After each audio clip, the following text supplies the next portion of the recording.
예, 반갑습니다. 예, 도선 철학관입니다. 지난 시간 이어서 계속적으로 절태양 장생에 대해서 또 말씀을 드리도록 하겠습니다. 절혼이라고 말씀드렸죠. 몇 번을 이제 이야기를 하니까 앉아는 말씀 안 드려도 알겠죠.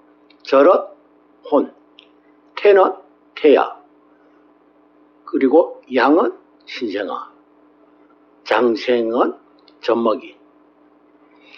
젖먹이나 신생아나 태아나 그리고 혼은 스스로 독창적으로 무엇은 터득을 하지를 못합니다. 누군가가 옆에서 가르쳐주고 보여줘야만이 그것을 터득합니다. 그래서 본인이 직접 연구 분석하는 것은 아주 미비합니다. 그래서 독창적인 내용은 전혀 없다는 거죠. 남들이 하는 것을 그대로 따라하고 남들이 말하는 것을 그대로 흉내를 냅니다. 그래서 남이 하는 것을 그대로 모방을 한다는 거죠. 남들이 해놓은 것을 그대로 표절을 합니다. 그대로 남의 것을 그대로 자기 것처럼 행동을 한다는 거죠. 전혀 자기 스스로 독창적으로 창의적으로 만들어낸 것은 없습니다. 남이 하는 것을 그대로 뺏겨졌고 남이 하는 것을 그대로 따라하고 남이 하는 것을 그대로 행동하고 말을 하고 그렇게 합니다. 자기 스스로 어떠한 것도 스스로 창조나 개척이나 또는 개발을 해내지는 않고 남들이 하는 것을 그대로 흉내를 낸다는 거죠. 이것이 절태양 장생은 젖먹이고 신생하고 태하고 혼이기 때문에 본인 스스로는 아무것도 할 수가 없는 거죠. 아무것도 할 수 없기 때문에 주변에서 하는 것을 그대로 하는 행동을 보고 그대로 모방을 하고 또 주변에서 하는 말을 그대로 인용을 아주 잘한다는 거죠. 자기가 하는 것처럼 그렇게 행동합니다. 그렇기 때문에 말을 하는 부분이나 행동을 하는 부분이 단순합니다. 아주 단순해요. 한번 본 것을 그대로 따라하고 그것을 자기 몸에 익혔기 때문에 그 외의 거는 하지를 못합니다. 왜 그러냐? 우리가 사람이 태어나가지고 첫눈에 딱 들어오는 거, 우리가 신생아가 가장 먼저 보는 사람이 누굽니까? 가장 먼저 보는 사람이 산모죠. 산부인과에서 아기가 딱 태어나면은 제일 먼저 엄마의 가슴에 안겨줍니다. 그래서 제일 먼저 느끼는 것이 엄마의 품입니다. 그것을 절대 잊지를 못하죠. 절도 역시 마찬가지고 태도 역시 마찬가지입니다. 제일 먼저 엄마의 뱃속에 있는 그 느낌을 영원토록 가지고 가죠.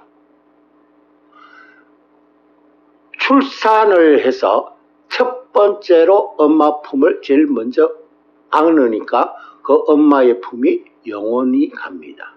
그리고 젖먹이도 태어나서 처음 엄마의 젖을 물고 그 엄마의 가슴을 마음속, 머릿속에 남아있기 때문에 그것이 그대로 남아있습니다.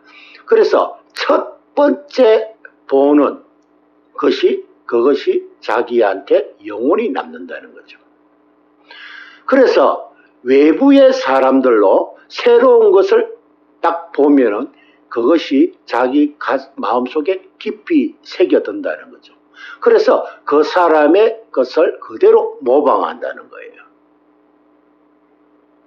가령 예를 들어서 이런 경우가 있어요. 절대양장생은 절대 자기 스스로 독창적으로 할 수 없다는 것이 기정사실인데, 절대양장생에 해당되는 사람이 난생 처음으로 무속인 집을 갔다고 가정을 합시다. 새로운 세상을 보게 됐어요. 무속인 집에 가서 새로운 세상을 보게 됐으면 그것이 아주 머릿속에 기억에 오래 남는 거예요. 우리가 이런 경우였습니다. 첫사랑, 우리가 못 잊죠. 왜 못 잊을까요? 처음으로 느껴보는 감정이거든요. 처음으로 느끼는 감정, 그것은 영원히 갑니다. 그래서 우리가 흔히 하는 말로 첫사랑은 절대 잊지를 못하고 가슴속에, 마음속에 깊이 간직한다는 거죠. 그래서 첫사랑에 대한 그 미련은 죽을 때까지 갑니다. 그럼으로써 이 절대양장생에 해당되는 사람은 우연하게 무속인 집을 갔는데 그것이 머릿속에 딱 박히고 머릿속에 아주 깊이 들어온다면 그 무속인 하는 행동을 그대로 흉내를 냅니다. 그래서 절대양장생은 어디를 가더라도 그것이 자기 머릿속에 깊이 남아있으면 그것을 그대로 행동으로 옮기고 말투도 역시 똑같이 한다는 거예요. 그래서 절대양장생에 해당되는 사람이 무속인이 된다고 하면은 그거는 옳은 게 아닙니다. 보고 남이 하는 것을 보고 그대로 흉내를 낸다는 거죠. 그래서 우리가 흔히 하는 말로 무속인들이 자기 점을 못 본다는 것은 절대양장생에 해당되는 사람이 그렇다는 거죠. 절대양장생은 남이 하는 것을 그대로 모방을 해서 흉내를 내고 따라하기 때문에 자기 인생을 보지를 못한다는 거죠. 정작 자기 인생을 보면서 하는 것은 사회에 해당되는 사람이 자기 인생도 보면서 남의 인생도 같이 봐준다는 거예요. 사람이 죽어 있고, 육신은 죽어 있고, 정신은 살아있다 그랬죠. 육신은 죽었고, 정신은 살아있는 사람. 그런 사람이 무속인이 된다고 했습니다. 그런 사람은 자기 운명도 알고, 남의 운명도 압니다. 그러나, 절대양장생에 해당되는 사람은 남이 하는 것을 보고 그대로 흉내를 내기 때문에 자기 인생은 보지를 못한다는 거예요. 자기 인생을 보지 못하면서 흉내를 내는 거죠. 그런 절대양장생에 해당되는 그런 무속인 흉내를 내는 사람은 하늘의 벌을 엄청 크게 받습니다. 왜? 신을 우롱하기 때문에. 자기가 점쟁이 마냥, 자기가 무당이 마냥, 절대양장생은 절대 무속인, 무당도 아니고 아무것도 아닙니다. 아무것도 아닌데 자기가 봤던 것을 그대로 모방을 해서 흉내를 내면서 하기 때문에 오히려 그거는 신을 우롱하는 행위가 되는 거죠. 신을 우롱하기 때문에 신으로부터 아주 무서운 벌을 받게 됩니다. 그래서 오히려 그런 사람은 주변의 도움의 손길마저도 끊어지게 만듭니다. 어느 시점 되면은 주변에 도와주는 사람도 없고 자기가 자기 자신을 기망하기 때문에 신으로부터 노여움을 받게 되고 신으로부터 버림을 받게 됩니다. 절대양장생이 애기고 신생하고 태하고 혼이고 본인 스스로 할 수 있는 것은 아무것도 없어요. 장생은 본인이 젖먹이들, 우리가 젖먹이들을 곰곰이 생각해 보세요. 젖먹이들은 주변의 사람들이 예쁘다고 안아주기도 하죠. 또는 예쁘다고 하면은 안아달라고 손을 뻗치기도 하죠. 예, 그래서 이런 부분을 볼 때, 남들이 하는 것을 그대로 모방을 하면서 따라합니다. 그래서 우리가 무속인들 집에 혹시라도 가면은 한 30분만 앉아 있어 보시면 알 수가 있습니다. 30분만 앉아 있어서 상담을 받아 보시면은 했던 말 또 하고 했던 말 또 하고, 또는 대화가 상담하는 내용이 아주 단순합니다. 상담하는 내용이 굉장히 단순해요. 뭔가 새로운 상담 내용이 없습니다.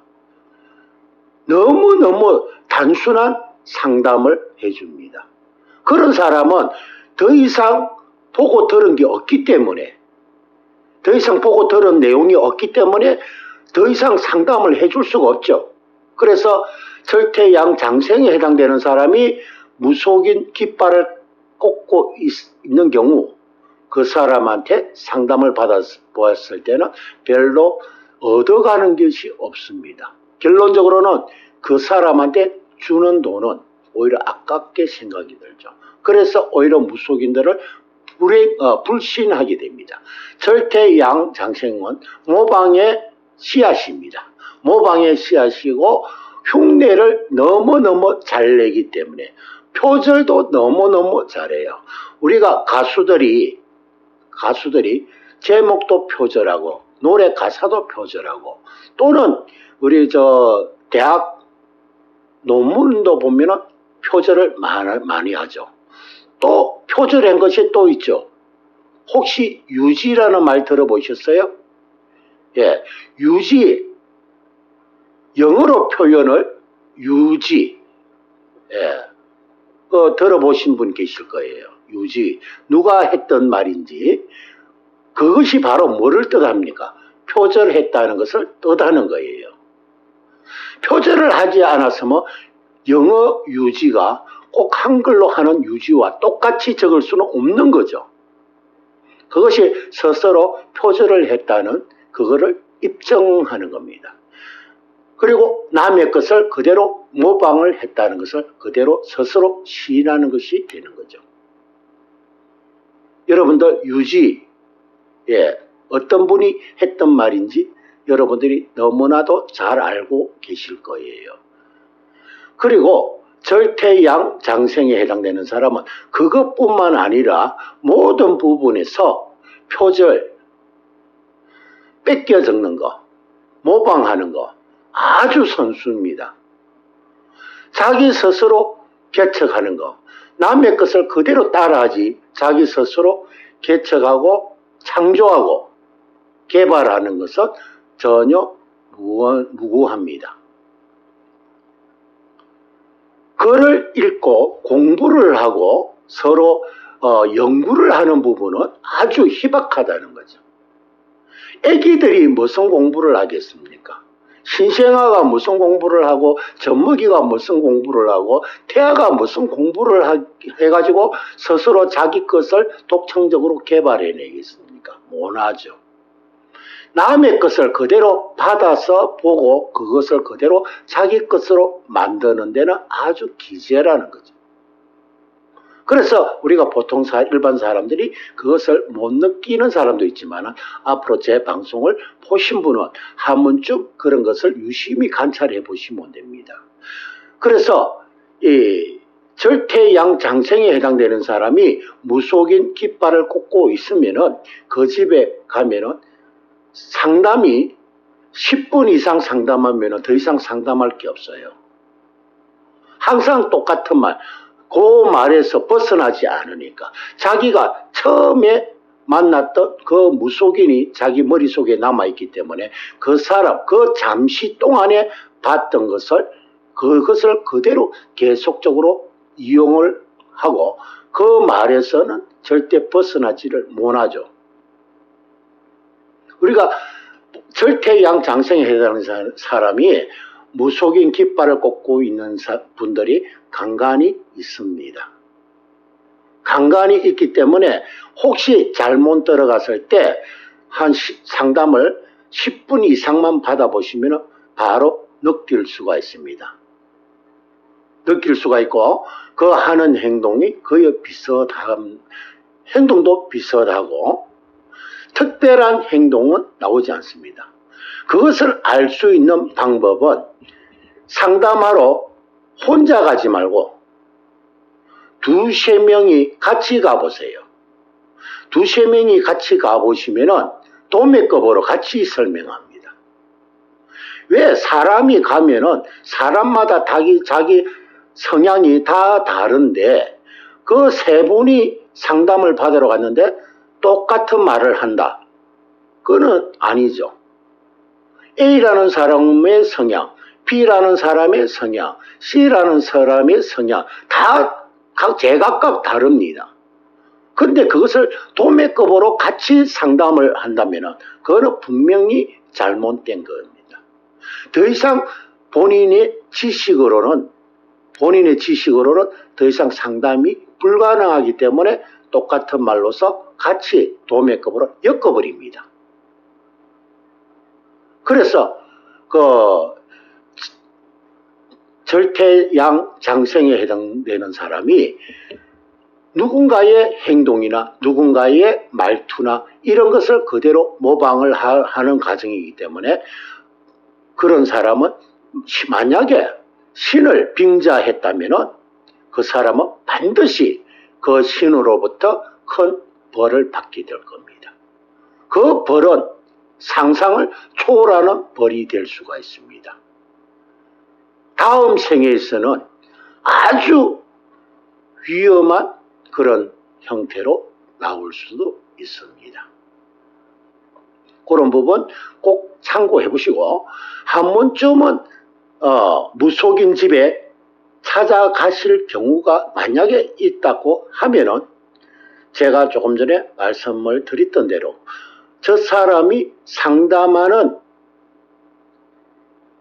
기법, 상담을 하는 테크닉이 어떻는지 유심하게 보시면 될 겁니다. 어떤 가정이고 또는 내 말고 같이 한 세 사람이 갔을 때 똑같은 말로 하느냐 아니면 세 사람을 각각 다르게 해석을 해주느냐 그런 것을 보시면 됩니다. 세 사람을 각각 다르게 해석을 해준다면 그 사람은 절퇴양장생은 아닙니다. 사회에 해당되는 사람입니다.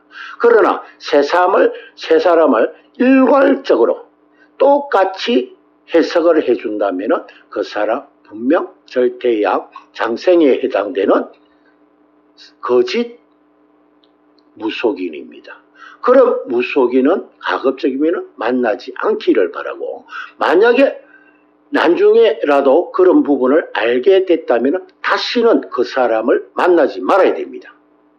절퇴양장생, 무속인 행세, 무속인 모방, 무속인처럼 하는 사람들입니다. 그래서 그런 사람들은 자기가 본 것을 그대로 모방하는 그런 형태 그리고 다른 부분들도 많은 것을 모방하고 흉내를 내기도 하고 그럽니다. 만약에 또 절퇴양장생이 연예인이 된다면 자기가 좋아했던 자기가 존경의 대상이 됐던 그 사람의 말투나 노래 스타일을 그대로 또 흉내를 냅니다. 모창 가수 있죠. 모창 가수 그 사람들도 절퇴양장생에 해당됩니다. 왜? 모창은 본인이 스스로 하는 것이 아니고 그 사람을 그대로 따라하기 때문에 그래서 절퇴양은 모창이나 모방이나 흉내내는 거에는 타의 추종을 불허한다고도 할 수가 있습니다. 자기 스스로 독창적인 기술은 전혀 없는 것이죠. 그래서 항상 뭐 특별한 거 아니면은 무속인 집에 찾아갈 때는 두세 사람이 같이 한번 가셔서 상담을 받아보시고 세 사람이 갔을 때 그 상담 내용이 일괄적이라면은 그냥 바로 나오세요. 10분만 앉아 있으면 알 수가 있습니다. 조금 더 한다면은 한 세 사람이 다 상담을 받아 보셔도 바로 알 수가 있습니다. 똑같은 말로 계속 이어서 하는지 그렇게 알 수가 있습니다. 제가 왜 또 이렇게 설명을 길게 여러 번 반복을 하느냐면은 여러분들한테 조금 더 사실을 정확하게 전달해 드리기 위해서 저는 또 반복적으로 설명을 드리는 겁니다. 꼭 한번 참고 한번 해보시기 바랍니다. 예, 감사합니다.